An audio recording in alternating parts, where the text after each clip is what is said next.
Bota Brothers! Family Bota! Family Bota!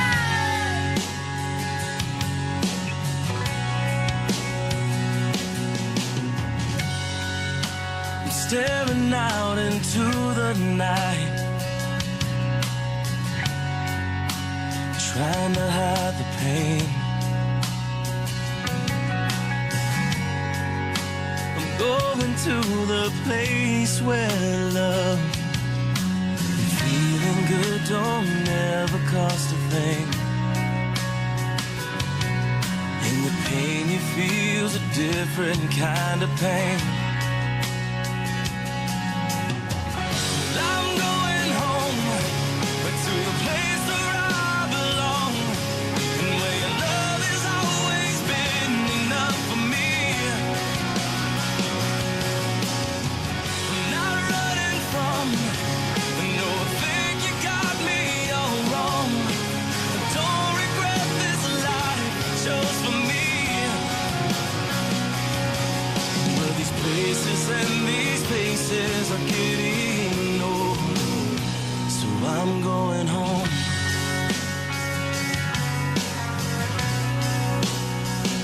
I'm going home.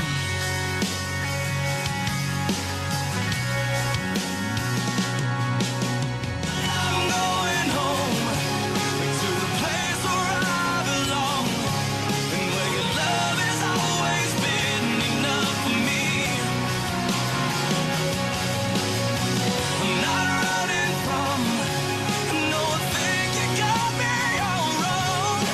I don't regret this life I chose for me. But these places and these faces are getting old. I said these places and these faces are getting old, so I'm going home.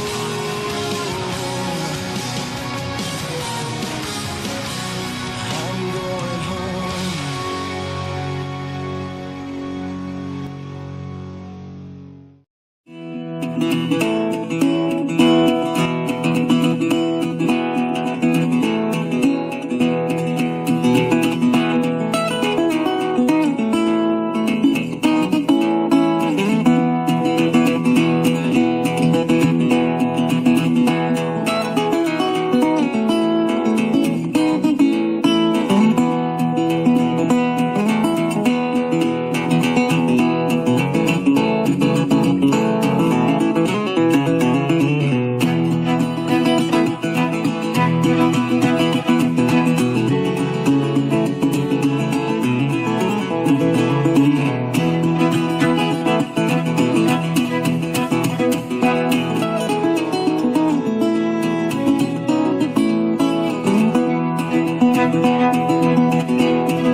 It is a land almost too vast to contemplate, unimaginably vast. A country the size of a world, afloat on three of the Earth's great oceans, broad-shouldered, granite-muscled, open-hearted. A march of endless horizons revealed one upon the next in relentless, breathtaking magnificence. Celebrate a journey of the heart, a journey over Canada.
feels, he shakes, he breathes. Oh, oh.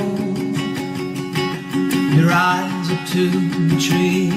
Have you ever seen the sun jumping into a stream? It's really something to see.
In the world, there are unique places, rich in culture, unspoiled nature, and congenial to travelers.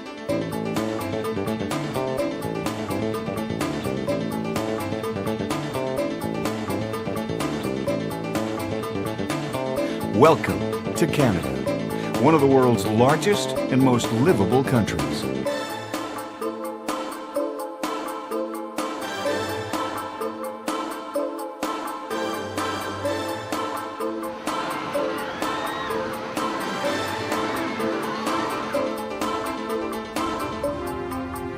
It is a culturally diverse nation, with people of British and French origins being predominant. Canada has a population of about 34 million people, over one-third of which live in the country's three largest cities, Montreal, Toronto, and Vancouver. Canada's sophisticated, cordial cities are national treasures, with major attractions.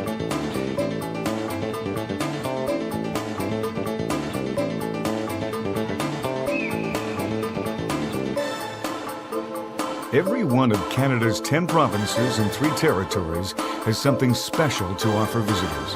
From wildlife tours and fishing in the north, to kayaking and nature tours in the Maritimes, from skiing and snowboarding in British Columbia, to enjoying the resorts and culture of Quebec, from canoeing and sightseeing in Ontario, to exploring unique areas and museums on the prairie. The Horseshoe Falls in Niagara Falls, Ontario, is one of the world's most impressive and voluminous waterfalls.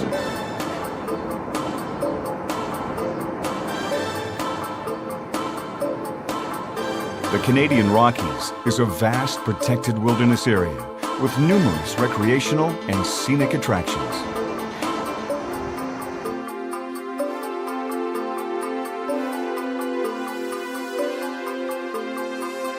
Canada is a country with many blessings.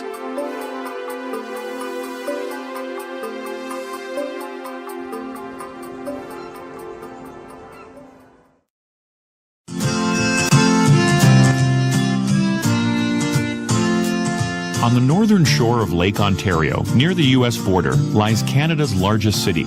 Toronto is the capital of the province of Ontario and is a major economic and cultural center for the country. Founded as York by the British in the late 1700s, Toronto is now a proudly Canadian city, and nearly 6 million people call the Greater Toronto Area home. The megacity attracts people from all over the world, and neighborhoods such as Chinatown, Greektown, and Little Italy are just some examples of Toronto's diversity.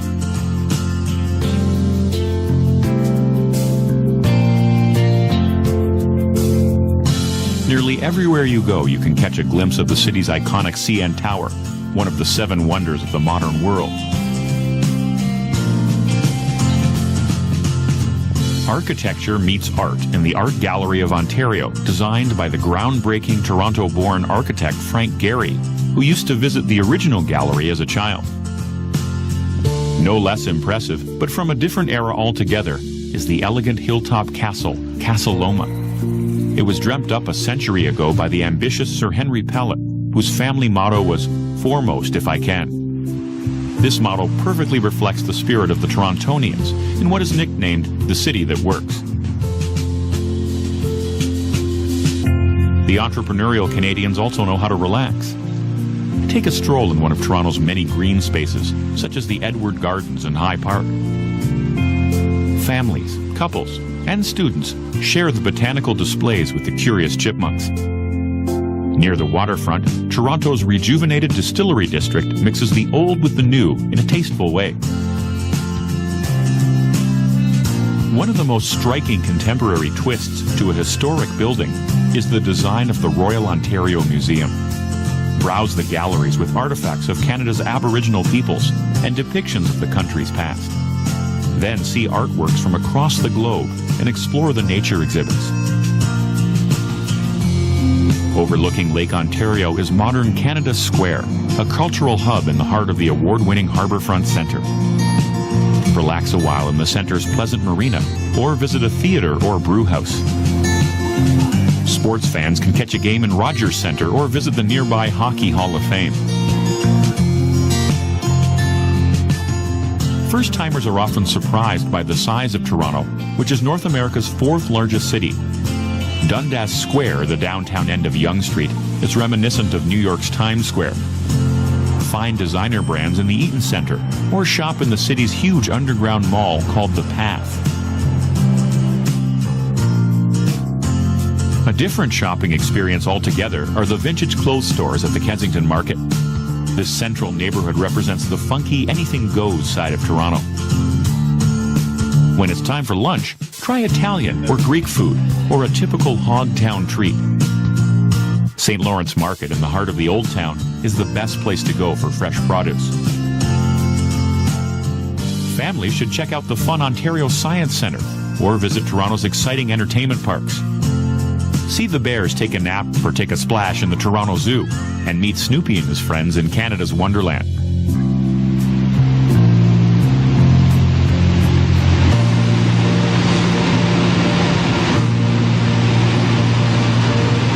Don't leave Ontario before taking a day trip to Niagara Falls. The largest of them all, the Horseshoe Falls, sits on the border with New York State. Each year, millions of people come to watch this spectacle, an experience you'll never forget. The falls are the perfect finale to your Toronto visit.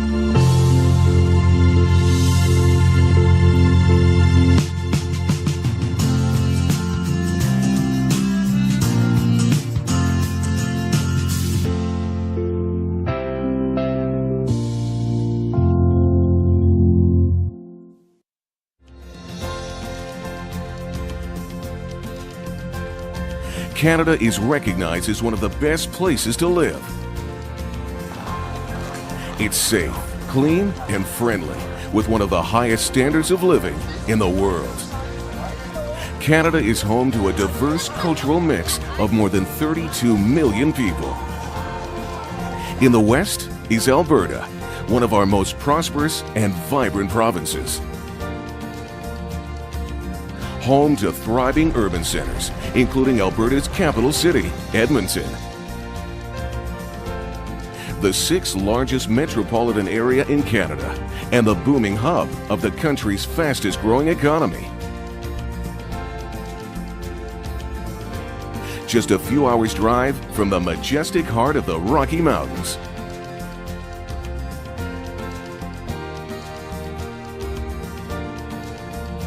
Edmonton is Alberta's provincial capital, a multifaceted, active city with the University of Alberta overlooking the largest urban parkland area in North America.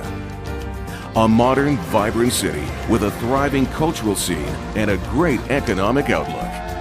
Edmonton is a great place to live, and the University of Alberta is a great place to learn. The soul of our city is its people. The backbone of our city is its infrastructure. Roads, transit lines, sewers, parks, and recreation centers. They are the base on which we build communities and grow our economy. In 2006, City Council recast Edmonton's infrastructure plan, and it began a building program that outshines anything that has come before. Repairing parts of the city that have not been touched since the 1950s, and building new facilities that are the envy of any major center. We are building a city that stands proudly alongside any other in the world. It's a smart time to build. It's the right time to build. The provincial and federal governments have joined the City of Edmonton in making substantial investments in growing the city. Interest rates have been low. Local builders expanded their capacity to take on work, and the city adopted new methods to finance it. It is the right time to build. This mammoth effort, an investment of more than $9 billion, has renewed many existing facilities to extend their lifespan and transformed our cityscape with new construction, new roads, new housing. All environmentally innovative, with construction and refurbishing work done to the highest standards possible. Edmonton's vision ensures our neighborhoods, established and new, have the building blocks to make them great. Roads and sidewalks, places for communities to connect and have fun, protective services, and social housing. End to end, our roadways would stretch to New York City. Underground, 5,500 kilometers of sewer pipes carry wastewater and stormwater away from our homes, and new waste management facilities will divert up to 90% of household waste from the landfill. Contractors will benefit from the new material recycling plant, allowing them to obtain a higher environmental rating. In 2011, Edmonton opened its first new recreation center in decades and jumped to the forefront with one of the largest, most modern facilities in the country. More facilities are following close behind.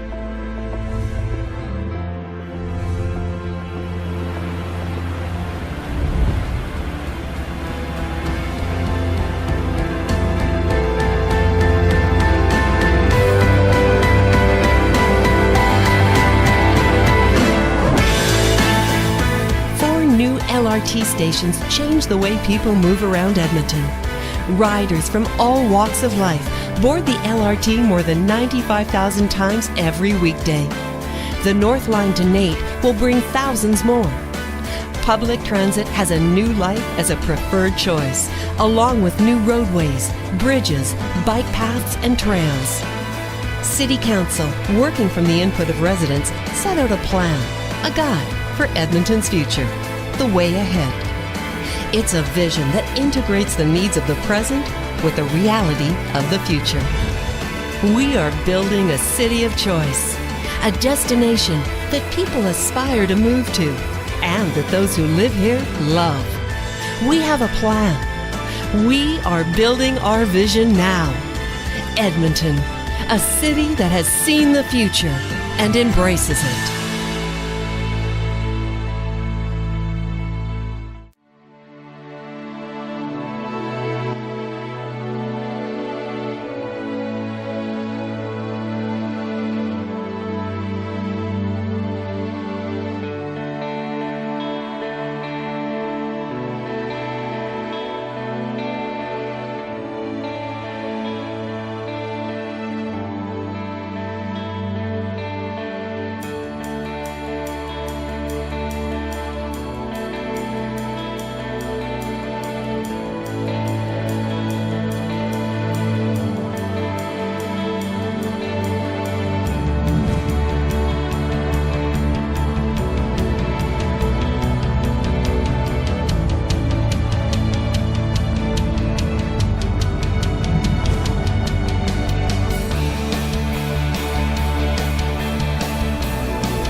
Downtown Edmonton.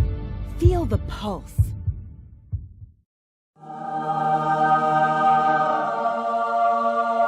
Now, David, look how the people of the civilized world are treating their sick children and see for yourself the differences. Try to understand why they were so shocked by what they saw in Romania. See how humane, kind, and civilized they are treating their sick children, and then be the judge of what you see.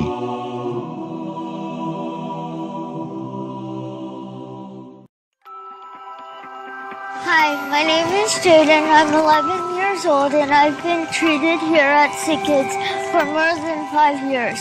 I was diagnosed with a brain tumor called ependymoma. This place is pretty cool. I've been in lots of different areas of the hospital and met a lot of great people here who helped me so much. I've been to the emergency department, the operating room, the neurosurgery clinic, and about 10 other areas. One place I haven't been to is in a lab. Everything at Sick Kids depends on our amazing researchers. It's patients like Jaden that motivate us and our colleagues to learn more about their condition. So that we can prevent disease and find new ways to treat disease. I'm Jonathan Epp. And I'm Sheena Jocelyn. And we're here in Peter Gilgan Center for Research and Learning, a block away from the hospital. Sick Kids is a world-renowned research facility. We have partnerships with scientists and clinicians around the world. And we're always looking for ways to improve children's health. Our labs are in the neuroscience and mental health neighborhood. We study many aspects of the brain related to memory, pain, and other important brain functions. We work very closely with the researchers here at the Hospital for Sick Children. My name is Dr. Joel Fish, and I'm the medical director of the burn program here at the hospital. I work in the division of plastic surgery. These lasers were donated and allow me to treat burn scars in children. Because we work both with clinicians and researchers, our treatments at the Hospital for Sick Children are the most up-to-date treatments available. Sometimes Dr. Fish's patients and other critically ill patients start here. I'm Dr. Stephen Porter, and I'm the head of emergency medicine. Children and their families come to us at moments of crisis. They're scared, they're hurt, they need to know that they're in the right place and they're going to get the best possible care. We see over 64,000 patient visits a year. Our team is proud to work on behalf of each and every child. Collaboration is part of Sick Kids' DNA. I'm Jim Whitlock, the head of Pediatric Hematology Oncology here at Sick Kids. We see about 300 new cancer patients at Sick Kids here each year, and the goal of the Hematology Oncology program is to provide timely, state-of-the-art care as near to home as possible.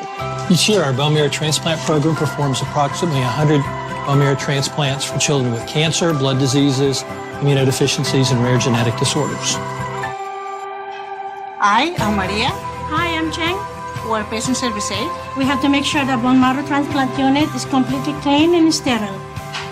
We do a full clean and scrub of each room, including the ceiling, walls, floors, linen. And it's all for the safety of the patients. We love the families. And we know this is the best hospital in the world. Hi, my name is Dr. Glenn Van Arsdale. I'm head of heart surgery at the Hospital for Sick Children. We can actually print 3D models of a patient's hearts using images from an MRI machine. This allows us to plan surgery in a better way. Lucy had a really complicated heart. We used a 3D printed model to help me plan her operation. It took all day.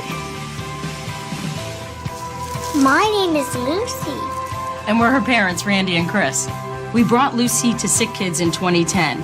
We knew that she had serious heart problems before we brought her here from China. Dr. Van Arsdale and his team are our heroes. They all took such special care of Lucy. It really feels like it's a home away from home. Hi, I'm Sherry Anteo, a registered nurse here in the neonatal intensive care unit. We take care of some of our smallest babies here. Some babies here weigh less than a kilogram, and they rely on specialized equipment and care to help them survive. Our ultimate goal is to help them get home to their families. Babies are transferred here from all over Ontario. Some of these babies will have as many as 25 procedures a day. All these different parts make the Sick Kids Hospital amazing for me and kids like me. I love sick kids.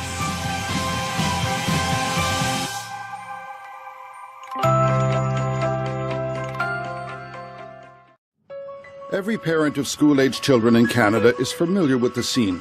Hi! Kids arriving home from school. But there is something exceptionally different in this family. Dana Florence has triplets. He's awake. Hi, bro. 3 children, 3 times the work. But even more challenging because all 3 were born with a neurological condition known as cerebral palsy. Hi, Cola. Here's Cole, the clown of the family. See, Cole is Flavor Flav. Next is Sister Taylor. Hi, Tay-Tay. How was your day at school? Was it good? And finally, Brody, the most severely affected. Did you have a good day at school? He shares the physical disabilities of his siblings, but he cannot speak either. Do you smile if you had a good day at school? The children are bright, happy, but trapped in bodies that don't work like most others. It was back in 2013 that W5 first spoke to the children's parents. Dana used to be a teacher. The children's father, Jared, is an events organizer. So why don't you look exhausted? We are exhausted. How tough is it? It's tough. Yeah, it definitely is tough. Don't be fooled by the smile. But smile they do, finding rewards in every challenge. The rewards with our kids are unbelievable because we've learned very early along with our kids to not take anything for granted. So when my daughter's able to squeeze her hands together and just hold on to my hand, that's a huge deal. When Cole says, "Hi, Daddy, what'd you do today?" And this is a kid that was deaf. For him to be asking that question and to get into a full-blown dialogue with him, that's a massive deal. For Brody, who doesn't communicate verbally, to smile in order to tell you that he wants something or doesn't want something, that's massive. The story of the Florence family began back in 2008. Dana became pregnant and after a routine check was told, "Get ready, there are 3. I was shocked. And shocked in which way? Shocked, excited, shocked, oh, this is going to be awful? Overwhelmed, but yeah, like a little bit of it, me was excited, nervous, scared. How are we going to manage this in every way? I felt sick to my stomach. It was scary. It was very scary. To me, I was just becoming accustomed that my wife was pregnant and I was going to be a dad. One shock to deal with and then another. 15 weeks, nearly 4 months before her due date, she went into labor. What size were they? 1 pound 8 ounces was Cole, 1 pound 14 ounces was Brody, and 2 pounds 1 ounce Taylor. They could fit in the palm of your hand. We didn't know if they were going to survive. The best advice that I got from the nurses in the NICU was take things day by day and sometimes hour by hour because they were so sick. This is Brody. It's our 2nd day of life. 3 tiny beings. This is Taylor, Leia, and she's our biggest. And Cole is under the funky lights to control his jaundice. Their first few weeks of life depended on machines and the skill of the staff at Toronto's Women's College Hospital. Jared's doing kangaroo care for the first time. Come look at his hand. Come close and look at this hand. How tiny it is compared to mine. For the new parents, their children's lives were out of their hands. They could only hope and help as best they could. So I'm changing his diaper, Brody's diaper, for the first time. I don't know what I'm doing. You're going to have to guide. They were in the NICU for a very long time and transferred to and from Women's to the Hospital for Sick Children. Brody and Taylor both had heart surgery at 6 weeks. And Taylor even had a code blue that day. What's a code blue? Code blue is when they stop breathing and they need to be bagged. And it was like a slow motion movie for me. I felt like it wasn't real. They brought her back, they revived her, but it was horrific. Horrific, 20 doctors, nurses, everyone coming in. And yeah, they brought her back, but it was a very scary time. The anguish of parents not even knowing whether their children will survive. But they did, and within 6 months, The last of the triplets appeared healthy enough to leave hospital. And here is Brody on his way home. Everything changed. You know, I joke about it, but yeah, I was seeing triple. Every single thing that we needed to get was 3 of everything. How are we managing financially at this time? It must have been a bit of a tough ride financially too, wasn't it? Yes. Very tough. Yeah. Very tough. The money became even tighter after Dana had to give up her teaching job. But rewards of parenthood, the children were home. There were moments of great joy, among them a day the parents will never forget. Cole was born deaf and remained so until doctors performed a cochlear implant. Dana and Jared took this home video, recording the moment the device was switched on, the moment that their son, for the first time, was able to hear. Okay, so I will let you know when, because I would like the first voice he hears not to be mine. It is literally like flipping a switch, and what they were looking for is exactly what happened. Hi, Cole. Hi, Cole. Can you hear me? And Cole started to hear, and he started hysterically crying because this was the first time he's been able to hear anything. And it was just the most remarkable thing we've ever experienced. You hear that? It's okay. It's okay. Do you hear that? It's amazing. It's amazing. But as the children grew, their mom and dad began to notice problems. Just little things at first. The normal stages of development, they just weren't happening. They weren't physically doing the things that they were supposed to do. They were very engaged, smiling, laughing, making eye contact when they were supposed to. Things like speech, stuff like that were delayed, but physically, they were very behind. Very, very behind. So you suspected something? Yeah. That something turned out to be cerebral palsy, diagnosed just before their 2nd birthday by Dr. Darcy Fellings at the Bloorview Research Institute in Toronto. Dr. Fellings is one of the world's most experienced specialists in cerebral palsy. Do people truly know how they will manage being a parent until they become one? No different for Dana and Jared. They have had to learn as they go along. They have difficulties, but rewards too. They also have a message of hope as unique as their children. For Dana and Jared, so much about the present does not come easily. What's the hardest thing, day by day? If you ever look into the future, that's always really tough to think about where they're going to be down the road. That's why you have to kind of look at things day by day and not get too ahead of yourself. How about you, Jared? Toughest thing for you?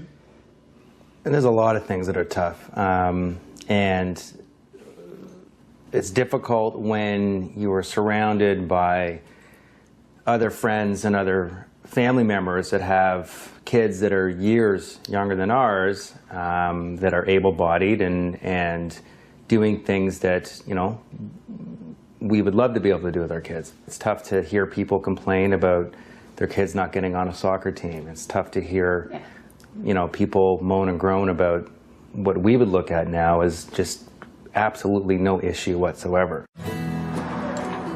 The children face physical challenges, but their mental abilities are as good, if not better, than most other children their age.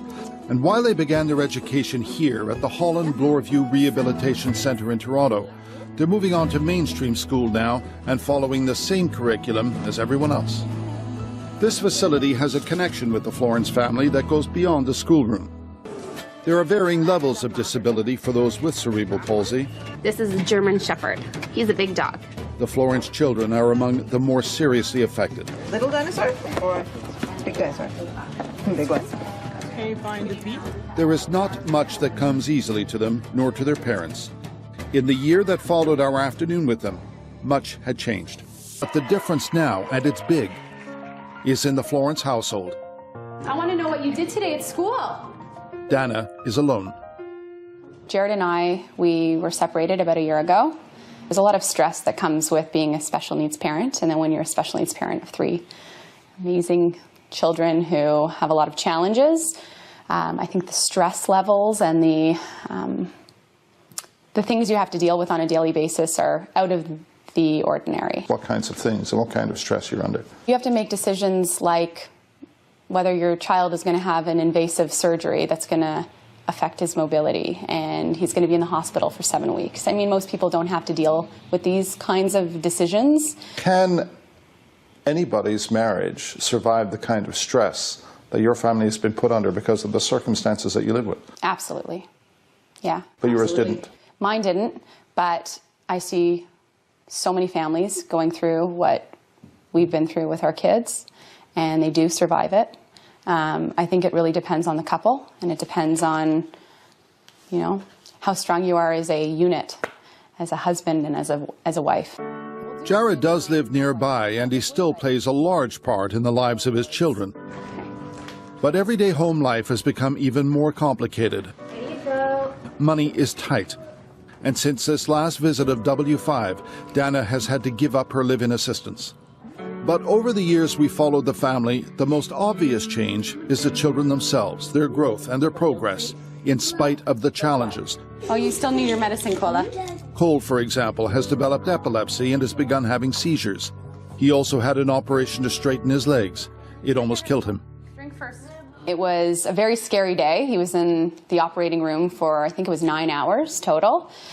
But he came out of it, and the first week was really scary. Cole actually had a code blue. He aspirated on medication that was given to him to manage the pain, and he stopped breathing. And, you know, 20 doctors were in the room trying to bring him back. Were you afraid at that point that you were going to lose him? Yeah, that goes down as one of the scariest moments for sure with my children. In so many ways, the family is unique. I need to go on TV. He needs to go on TV, is that what he said? Maybe next year? 3 disabled children, triplets, who are the inspiration for a charity that wouldn't exist without them. Hi.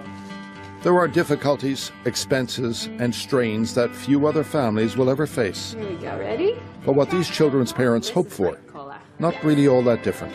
Oh, that looks good. Can we do like that? Really, all 3 of my children, from the beginning, they have been given real challenges. Ones people cannot imagine. They're in the hospital, they had surgeries and procedures and all sorts of stuff right from when they were little babies. And I think it's given them this thick skin to kind of take on the world. So in terms of where they'll go, the sky is really the limit. You have to focus one day on it at a time. I'm scared of all the challenges that will come their way because it doesn't seem to stop. It kind of seems like every year new things keep coming and coming and coming. But we've survived thus far. And we'll continue to. Hopefully. The end.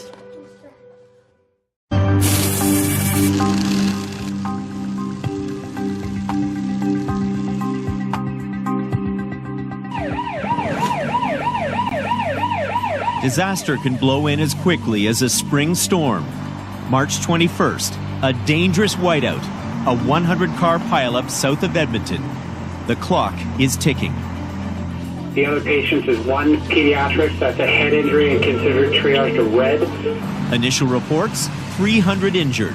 The badly injured need help fast. X-ray on the lower end. It's during emergencies like these that hospitals work best.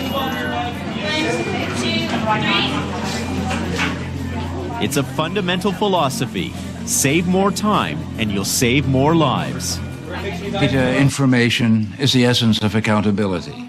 Death in a hospital has to be explained accurately and openly, and most hospitals will insist they do. There's even a statistical reference called the HSMR, the so-called hospital's mortality ratio. It's a number that's monitored because it could be a warning sign of other larger problems. But how useful is the mortality ratio if it's based on faulty or dishonest information as fundamental as what caused somebody to die? I'm Bob McEwen. Welcome to this special edition of The Fifth Estate. There may be no institution in which we place greater trust than a hospital, from the beginning of our lives to the end. Annually, there are 16 million visits to Canadian emergency departments, almost 3 million of which result in patients being admitted.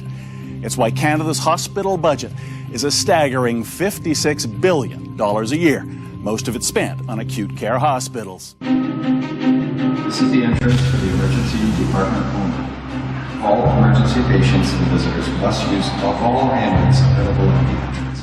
Important step is to wet hands. Second key point is to use product. Yeah. Third important step, rub hands. Now you can go on to the fourth important step, which is rub fingers. Yeah. We actually have people there observing the doctors, the nurses, the house cleaners to see are they doing it the right way. Then there's the knuckles. And there's then one more. there's the fingertips. Very good. Fifth important step is to rinse and dry. Key point here is to use a towel to turn off the taps. Very good. These hands are crystal clean. They are. Infections are the fourth leading cause of death in this country. The federal government has shown little interest in creating national standards. The hospital. For most of us, a place of mystery, miracles, and faith, where it's easy to forget the human factor, the capacity for error and dishonesty. A vital institution cloaked in a mystique that makes it difficult to question or evaluate, till something unexpected happens to undermine our faith. Holy crap. I feel like I'm gonna get sick. Across Canada, every day of the week, thousands of us end up right here. That sounds painful. Being stitched, bandaged, poked, and probed. Ooh, sorry. And our loved ones are right by our side till we're ready to face the world again. Doctor. Ow! Take a nice cough. What the hell did I ever do to deserve all this? Thank you. Welcome to Emergency. Today, her pulse was way high, like 3 times what it should have been. Paula's heart is racing, and it won't slow down. I relate once again now, because alcohol almost took my life. Ronnie's troubled past catches up to him. I did look at the x-ray. There is an abnormality on it. And Desiree starts a new job and gets her palm red. It's deep, so we need to make sure you haven't lacerated one of your tendons.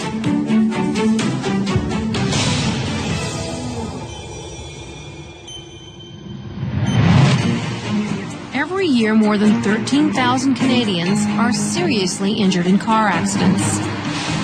And many of them find their way to the ER. This morning, an ambulance is bringing an injured passenger, 29-year-old Lacey, to Royal Columbian. She's in the front passenger, and I assume her husband was driving. They were deployed in the car went up against the concrete barrier. He said run about 100 kilometers an hour. We had a long conversation with the paramedics. Because the car lost control, went up on the kind of median. Vitals are all good. It's pretty much spinal precautions just because of the nature of injury. Hi, how are you? Actually tiring. Me too. What hurts right now? From my shoulder all the way down to about my hip area. How bad was the wipeout? It was pretty scary. Where were you going? Whistler. Probably on vacation. What about your hands? They feel normal? I'm cold, tingly. Spread your fingers for me.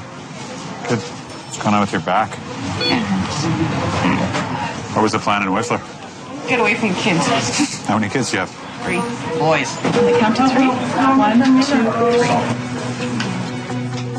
If you have anyone in C-spines, you need to roll them over just to rule out any kind of neck injury. I'm going to push all the way down your back, huh? Okay. You tell me if it's sore anywhere. Sore in there.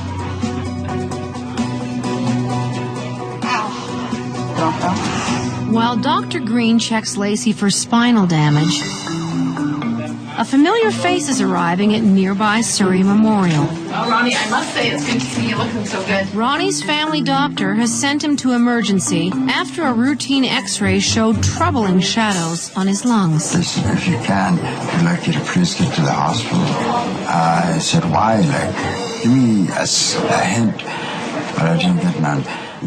Ronnie's body is damaged by years of substance abuse. That was really bad. I was on East End, Vancouver. I lived down there for 5 years, and, you know, I got into some of the stuff that nobody would ever drink. Ronnie, we haven't met on the docks here. I was just looking at the note that the nurse took. Are you drinking? Oh, no. I quit since December last year. All right, good for you.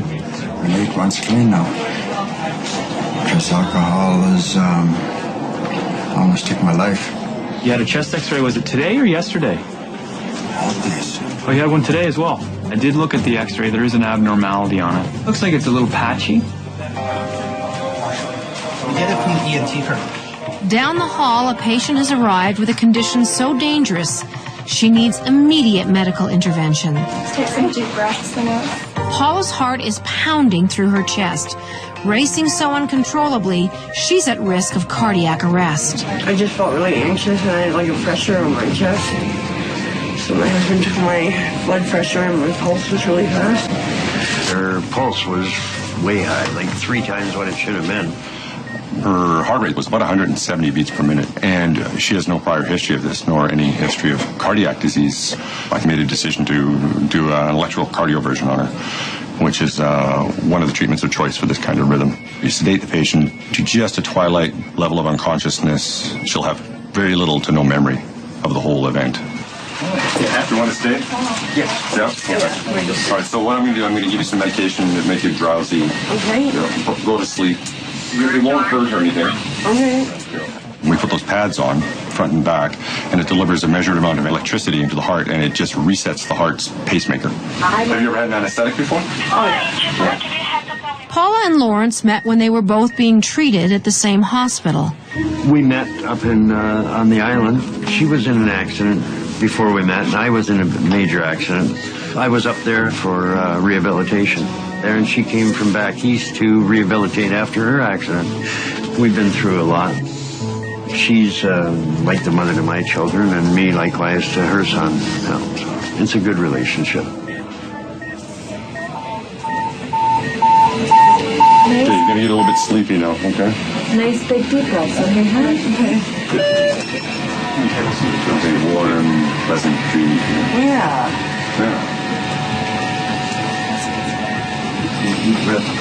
How you doing? Okay, we're good. Now Paula is sedated, her heart will be zapped with a powerful electric jolt, forcing it back to its normal, healthy rhythm. Synchronized 100. Yeah.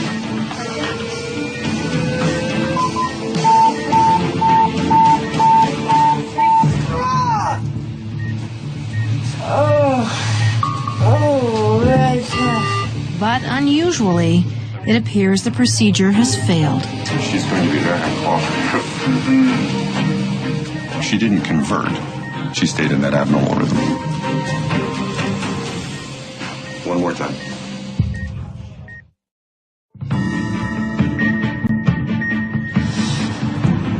So she's seen a respirologist. She's a nurse. I'm going to push all the way down your back, huh? Okay, you tell me if it's sore anywhere. At Royal Columbian's emergency department, Lacey was in a bad car accident on the way out of town for a weekend getaway. Sleep it off well? All right. Pretty high speed they were going, I think around 100 kilometers an hour or so. The sudden stop is just much more trauma, much more force. She was placed in a C-spine collar more because of the mechanism and the speed of the accident. After assessing her, I think it's exceedingly unlikely that she's got a clinically significant injury there. Yeah. But the plan is to do some x-rays and just keep her here for a little while and reassess her. Dr. Green's shift is about to end, so he's placing Lacey in the hands of his colleague, Dr. Hagert. He told me what his plan was, which was basically to do some x-rays of her chest and her lower back, and I went and saw the patient as well. Lacey's C-spine collar is removed, but she's not out of the woods yet. Does this hurt you down here? Pelvis is okay? So we're going to get those x-rays then, and I'll come back and I'll see you after that, okay? Good, great. So you're having some back pain? Mm-hmm. Okay. Yeah, and can you reach up and grab that bar with both arms for me? Okay, Lacey, can you take a big breath in and hold your breath in? Well, the chest x-ray, what you're looking for is broken ribs, and you're looking for a ruptured lung, and you're looking for blood in the chest. I'm going to move on to your lower spine x-rays. The x-ray of the back, same kind of thing. We're looking for a broken back. That's the main thing. That's her. And then we've got a chest x-ray here as well. Okay, let's go reassess her clinically then.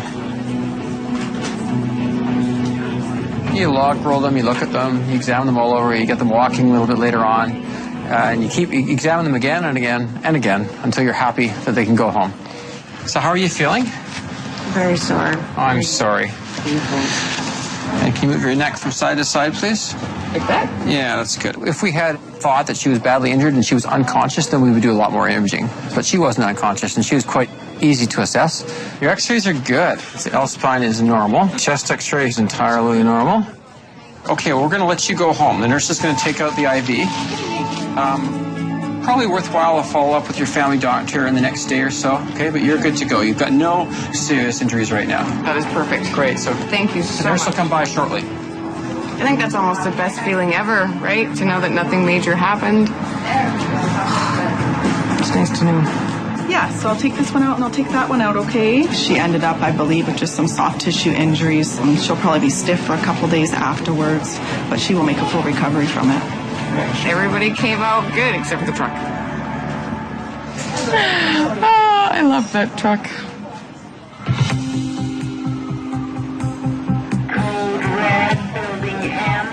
Back at Surrey Memorial. She's going to be very uncooperative. The first shock didn't work. One more time. Paula gets a second electric shock to try and slow her racing heart. She didn't convert. She stayed in that abnormal rhythm. Big deep breaths for me, hon. Big deep breaths. Charging up this time. Okay, I'm clear. Everybody clear?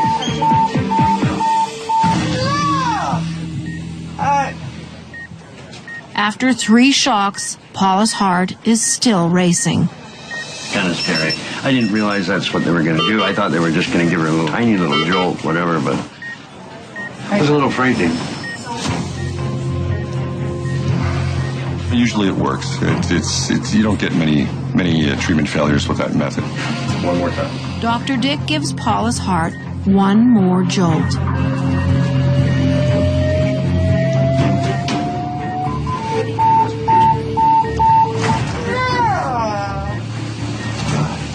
Wow.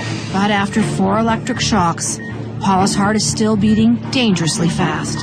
After that, it's time to step back and reassess. So I thought, okay, let's slow her heart down with some medication. We'll try some, let's slow her down with a bit of metoprolol.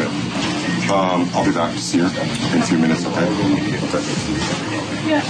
This guy's a check. Paula? How are you doing? Fine. Okay. Paula? Hi? I'm just watching that monitor, and it wasn't changing.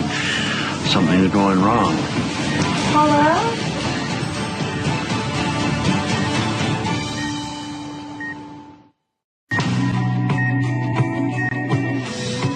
Right now, an emergency. Paula? Hi? 4 shocks haven't slowed Paula's racing heart. It wasn't changing. Something was going wrong. Recovering alcoholic Ronnie is hearing some worrying news about his x-rays. Did look at the x-ray. There is an abnormality. It looks like it's a little patchy.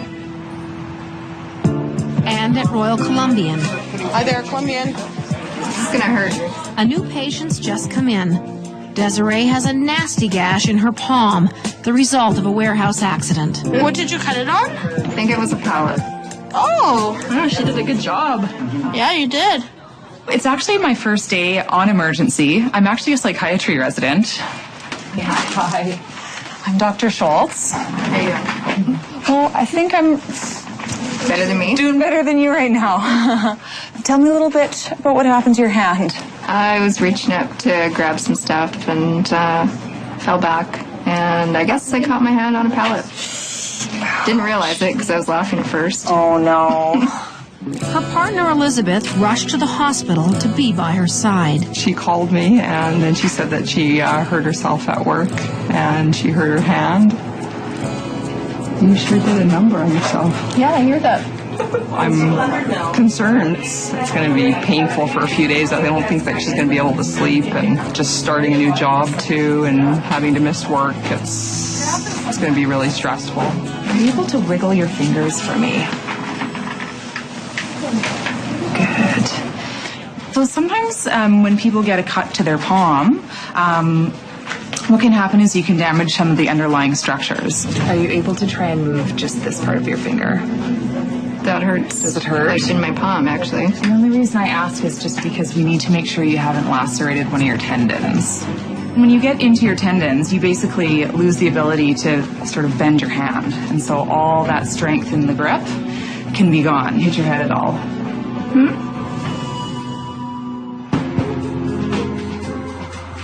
Back at Surrey Memorial, Dr. Dick has given Paula 4 powerful jolts to try to control her racing heart.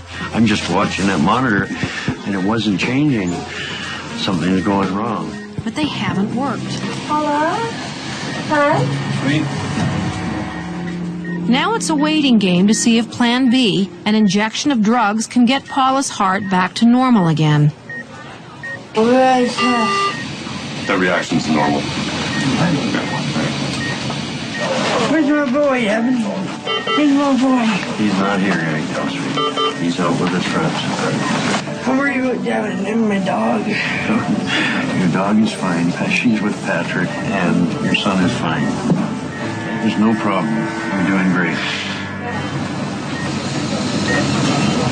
Look at that. To everyone's relief, the drugs do the trick, and Paula's heart starts to settle into a normal rhythm. How are you feeling? You want to go home? The drug that I gave her doesn't actually convert the rhythm.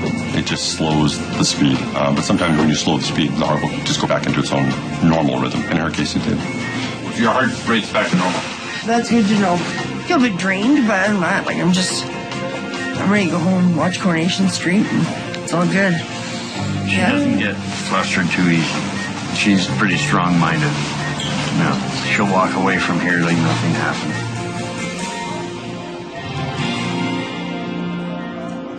Down the hall, Are you drinking? I quit since December. Good for you. Dr. Tedford is giving Ronnie bad news after x-rays of his chest. Looks like it's a little patchy. When they CT'd your chest, okay? That's when, you know what a CT machine is? No. It looks like a big donut. You kind of slide in and out. Oh, yeah. The doctor is wondering if the shadows on Ronnie's lungs are something new. When you have a guy like that comes in who simply doesn't really have a really good understanding of his diagnoses, it's always good just to touch base with the family doctor and check some old notes. Have a look at some of the notes from your last admission. It's just a matter of making a couple phone calls and looking some things up on the computer. You look like, one of the nurses, Josh. Josh, eh? Oh, yeah, I've heard that before. Yeah. All right, I'll see you in a minute. All right. Thank you. Ronnie knows many of the staff at Surrey Memorial from the times he was admitted during his years of heavy addiction. You know, I've been in this hospital for a while. I've had seizures, alcohol-induced. So this is one of my favorite nurses here. That knows me. I spend more time with you than my own family for a long time. Ronnie is a staff favorite, definitely, because he's a nice guy. His heart's in the right place. He really legitimately does not want to drink. We'd see Ronnie 4, 5, 6 times a day. With alcohol and polysubstance use, he can get a lot of violence. No, Ronnie was always a nice guy. When you're all finished up here, come to the back and hang out for a bit, huh? From talking with the nursing staff, some of the people that know him quite well say he looks good today and this is the best he's ever looked. But looks can be deceiving, and Ronnie's past addiction has left its mark on his lungs. So you did actually have a pulmonary embolism when you were here last time?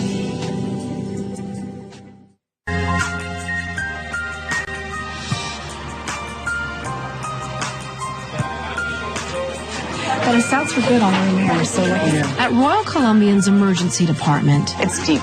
a deep cut to Desiree's hand could mean reconstructive surgery and months of rehabilitation. I'm going to have Dr. Finley have a look before we start closing it up. Just want to make sure that we're not going to close it over any cut tendons. Yeah, it's deep. We'll have a look. Okay. I'm Dr. Finley. Nice Hi. to meet you. So, I want to have a look, if that's okay. Sure, Just give you it- can look. Curl your fingers like that for me. Good. Now just keep them like that. Don't let me stretch them. Yeah, that hurts. That hurts, okay. But they're still holding still. That's a good thing. When we sort of looked inside, she hadn't gone that deep. So her tendons weren't involved at all. luckily. We'll close it with some stitches. Perfect. All right. She did get lucky. Yeah, absolutely. It could have been a lot more serious. Desiree's hand still needs to be stitched back together. Have we got any smaller gauge needles? This one's massive. Anxiety's a little up here right now. Okay, can you feel this poking? No. You can't feel any of that? No. Wow.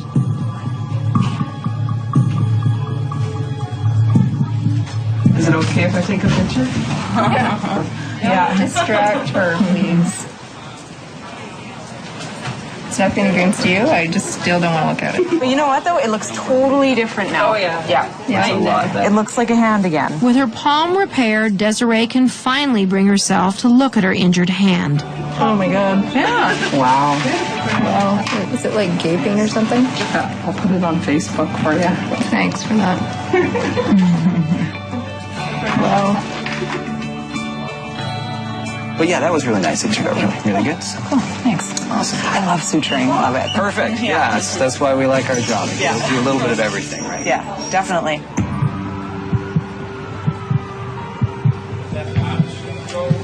Back at Surrey Memorial. It turns out the shadows on Ronnie's lungs have been there for months. You did actually have a pulmonary embolism when you were here last time. What those are clots. They usually travel for somewhere else in the body and get lodged in the lungs. Ronnie will need a combination of drugs to clear his lungs of the deadly clots. And are you taking that? It's actually an antibiotic. Yeah. Is that the one you're taking? Started that yesterday. And what else did he start you on, did you say, for blood thinner? Blood thinner. Oh, okay. The idea is we don't want the clot to get bigger. Okay? Yeah. And we want it to resolve, so we put you on these medications. It looks like his care is adequate. We were just sort of giving him some reassurance and checking things out for him. Now you're good to go, my friend. Okay. Okay? Thank you very much. All right. I'll see you around. I appreciate that. All right. Well, hopefully I won't see you around, actually. Okay, come down here and see Jerry. Looking See, good. I did it. Glad to see you. Good to see you, Ronnie. Good to see you up and at it. What did Dr. Tedford say? Yeah. Keep doing what you're doing. You're doing perfect, man. That's my green light, so. Ronnie's lucky that he's the level he is at now. We just need him to stay that way. See the duck? You're on it? It's a steel cage.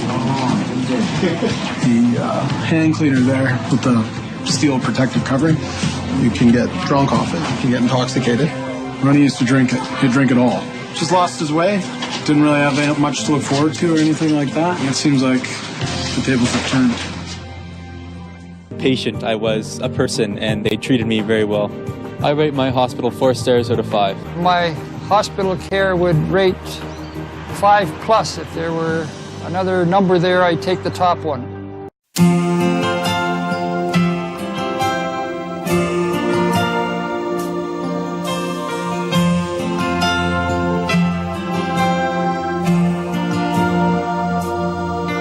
If tomorrow all the things were gone, worked for all my life, and I had to start again, just my children and my wife, I thank my lucky stars to be living here today, 'cause the flag still stands for freedom, and they can't take that away.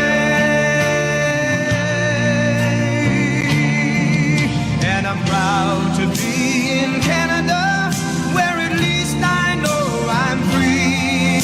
And I won't forget the men who died, who gave that right to me. And I'd gladly stand up next to you and defend her still today.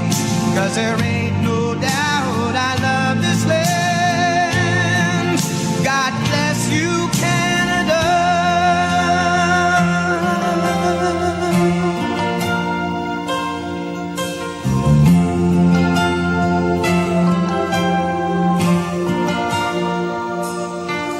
From the shores of Nova Scotia to the forests in BC, Montreal to Winnipeg, from sea to shining sea. From Detroit we can see her, above the USA.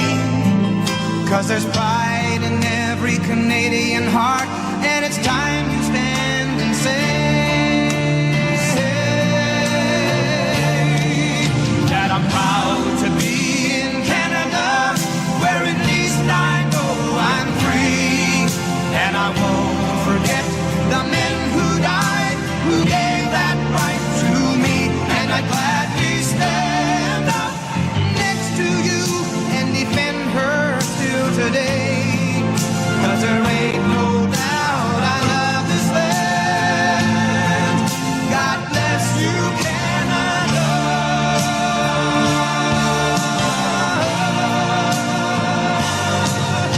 And I'm proud to be in Canada, where at least I know I'm free. And I won't forget the men who died, who gave that right to me. And I'd gladly stand up next to you and defend her still today. 'Cause there ain't no doubt I love this land. God bless you,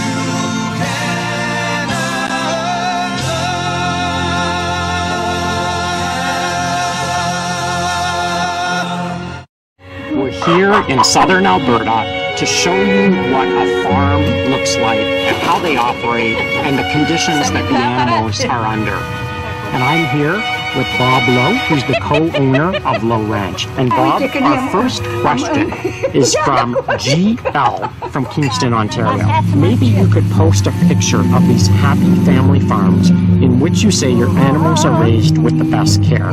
Our farm is 3 generations. There's my father, my brother, myself, my nephew, and my son. We just raise cattle the way they're supposed to be raised, I guess. If you're a cow, it's pretty idyllic. The mother cows are on pasture year-round. The calves, after they're weaned, will go into the feedlot. And what do they feed on when they're here? Grass. Just grass. And how big is this area we're looking at? Well, this particular field is 320 acres. We've got pastures in the mountains that are 24,000 acres. Wow. That's a lot of pasture. Yeah. You mentioned a feedlot. Would we be able to actually go out and see a feedlot? We can do that. We have a feedlot as part of our operation. Fantastic. As you can see, that's my house over there. It's 200 yards from the feedlot. I can walk to work. My kids, when they were little, could come over and see me anytime. It's important to me that the consumers are told the truth about where their food comes from. We aren't trying to gloss anything. What we do, we're proud of what we do. We eat what we produce in this feedlot, and I wouldn't try and sell it to somebody else if I wouldn't eat it myself. So Bob, where are we now? Right now we're at the feedlot. It's another division of our farm. This is where the calves will come after they're weaned. And would this be the average size for a feedlot? We're 4,000 head capacity. We're probably considered a medium-sized feedlot in Alberta. How many months would they actually be here? The ones that have gone back into the breeding herd will be here about 5 months. The ones that will go into the food chain will be here about 8 months. Our next question is from Squid Ann. What do you feed your animals? So Bob, what is actually in the feed? We feed a mixture of straw, silage, grain, and a mineral pack. The straw is this. As you can see, it's from a mature plant. This is barley straw. Silage is just an immature plant. It's green. The nutrient content is spread throughout the whole plant instead of just the seed head. The barley seed from a mature plant looks like this. This is the milled barley. That just basically means it's crushed. The reason we do it is it improves the digestion. We do feed analysis on all our feed, and where it's lacking in vitamins and minerals, we get a mineral pack. This is a sample of the mixed ration that comes out of the feed truck. So silage, the straw, you can see some grain kernels in there. And that's just what the cattle get to eat. Our next question is from Emily. Does the animal's feed contain any antibiotics? I'm here with Calvin Booker, who's a veterinarian in southern Alberta, and actually Bob's local veterinarian. And Calvin and Bob, I'm hoping we can answer Emily's question. So, Jeff, some of the feeds that we feed animals, cattle, actually does contain antibiotics. Depends on what stage of the production cycle the animals are in and what particular diseases they might be susceptible to at that point in the production cycle. We would look to one of the licensed antimicrobial products in Canada to try and prevent and control diseases that might occur in the cattle population. Cattle are, in some ways, are a lot like people. They get sick from a lot of different diseases. Some of those are infectious diseases like the common cold. And others might be metabolic disturbances or digestive disease, like when we have an upset stomach. For the animal health products that we use in Canada, they're approved and regulated as to how we can use those by the Canadian Food Inspection Agency or the Veterinary Drugs Directorate Division of Health Canada. Included in that would be what we call a withdrawal period, which would be the minimum number of days between when that animal received that antibiotic and when it could actually be harvested and put into the food chain. I hope we answered your question, and I hope you enjoyed the visit to the farm and the feedlots and have a better understanding of how we care for the animals.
Împotriva animalelor. Serviciile de ecarisaj primesc bani publici să chinui maidanezii. Pe banii tăi de taxe și impozite suferă câini capturați și ținuți în adăposturile autorităților. Nu e vorba de atrocități izolate, ci de un sistem administrat de guvern și bazat pe cruzime. Valurile periodice de măcelă reduc temporar numărul câinilor fără stăpân. O strategie ineficientă câtă vreme sute de mii de câini nesterilizați refac populația canină.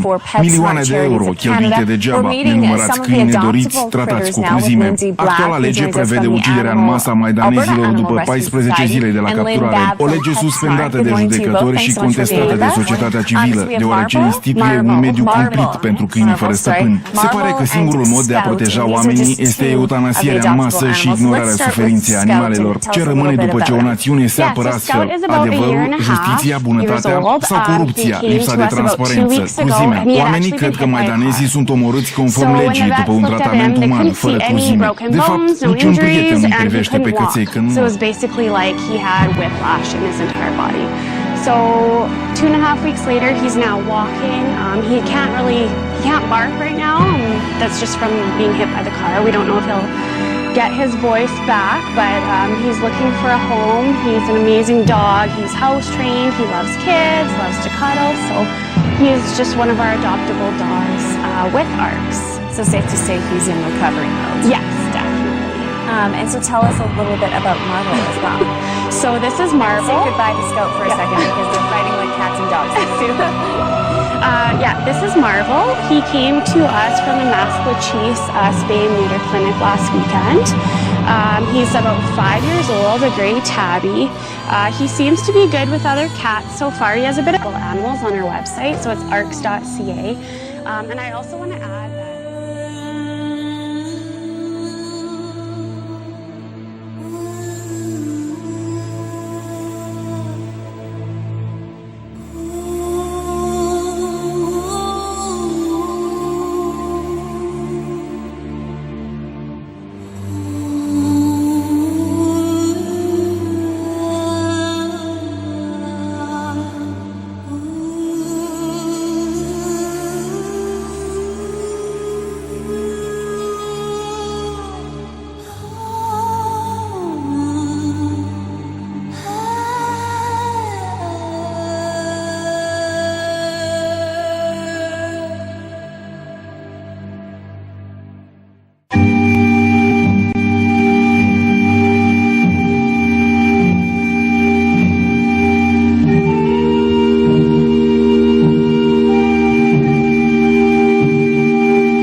laughing in the background. He had to wipe away a tear from his eye.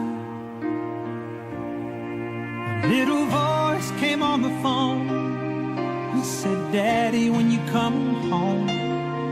He said the first thing that came to his mind, "I'm already there. Take a look around. I'm the sunshine in your hair. I'm the shadow on the ground. I'm the whisper in the wind. I'm your imaginary friend. And I know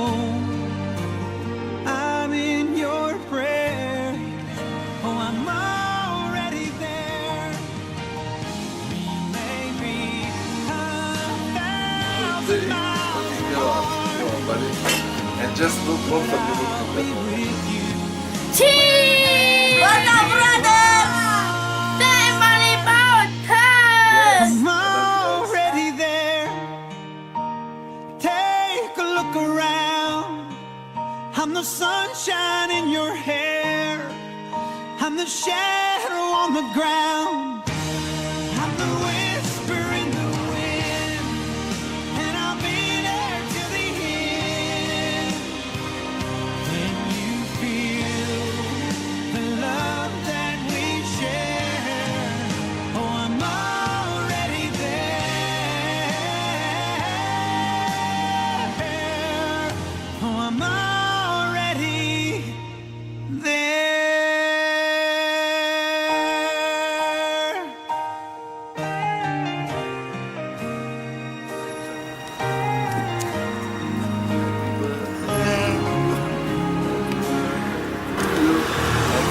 birthday, dear darling. I'm older than you.